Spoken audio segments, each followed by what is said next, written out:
की गारंटी। और खुदा ना खासे जल जाए मोटर पे, कोई मसला हो जाए चेंज है, जल जाएगी, चेंज कर दोगे? चल जाएगा। अरे लोग नहीं करते यार। हम करके देंगे। हम सिर्फ पंप लेना चाहेंगे तो 3500। अभी मैंने पीछे पूछा, पता नहीं यार 6000 8000 मांगा, मैंने कहा पागल हो गया वो है, इसीलिए मैं तब तुम्हारे पास रुका। मैंने कहा पूछूं भाई से कि भाई क्या रेट दे रहा है। काफी पंप पड़े हैं, 12 वोल्ट वाला हिसाब किताब भी है, सारे पंप भी मिल जाएगा, पूरी मोटर भी मिल जाएगी। कैसे दे रहे जावेद? जावेद वाला पंप कैसे मिलेगा हमें? जावेद का बेरिंग वाला पूरा मुकम्मल सेट 15,000 रुपए का। 15,000 रुपए का। और ये एक वाला है ना? एक आस पावर का बेरिंग वाला। ये चला हुआ है या ओके? सेकंड हैंड है, लेकिन सामान अंदर सारा A to Z नया डाला। आपने कलर किया हुआ इसको? कलर वगैरह। अच्छा, ये 12 वोल्ट के साथ अगर हिसाब किताब लेंगे तो मिलेगा 13,500। 13,500।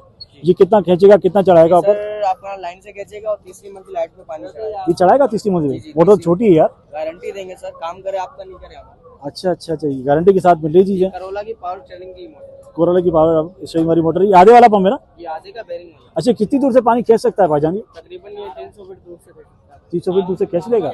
पक्की बात है? के साथ। अच्छा अच्छा अच्छा, 300 फीट दूर से खींचेगा और 3 माला पे चढ़ाएगा। तो और क्या चाहिए भाई? यह हमें पड़ेगा कितने का फाइनल? फाइनल आपको 13 का। 13,000 और गुंजाइश नहीं है इसमें?